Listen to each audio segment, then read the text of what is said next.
ఇంద్రకీలాద్రి అని ఎలా వచ్చింది పేరు అని అడిగావు.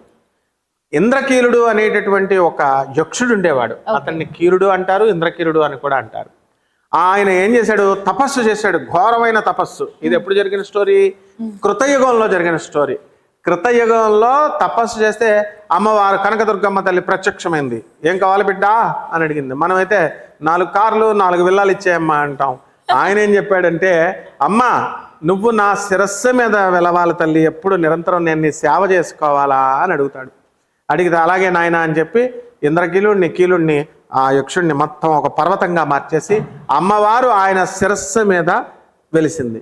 అయితే ఇక్కడ ఇంకొక కథ ప్రకారము ఆయన గర్భంలో వెలుస్తుంది అమ్మవారు. అందుకే ఇంద్రకీలాద్రి పర్వతం, బెజవాడ గుడి ఎప్పుడు కూడా ఆ పర్వతం ఎలా ఉంటే ఆ మధ్యలో ఉంటుందన్నమాట అమ్మవారు. మిగతా అన్ని వెంకటేశ్వర స్వామి, తిరుపతి ఇవన్నీ కొండ పైన వెలుస్తారు.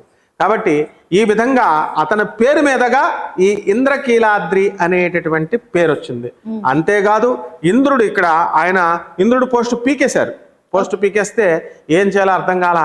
ఆ పర్వతం మీద, ఇంద్రకీలాద్రి పర్వతం మీద శుభ్రంగా తపస్సు చేశాడు అమ్మవారిని. యా దేవి సర్వభూతేషు శక్తి రూపేణ సంస్థిత నమస్తస్యై నమస్తస్యై నమస్తస్యై నమో నమః అంటూ ఆ అమ్మవారిని మార్కండేయ పురాణంలో అది చెప్పబడింది, స్కాంద పురాణంలో చెప్పబడింది, దేవీ భాగవతంలో చెప్పబడింది.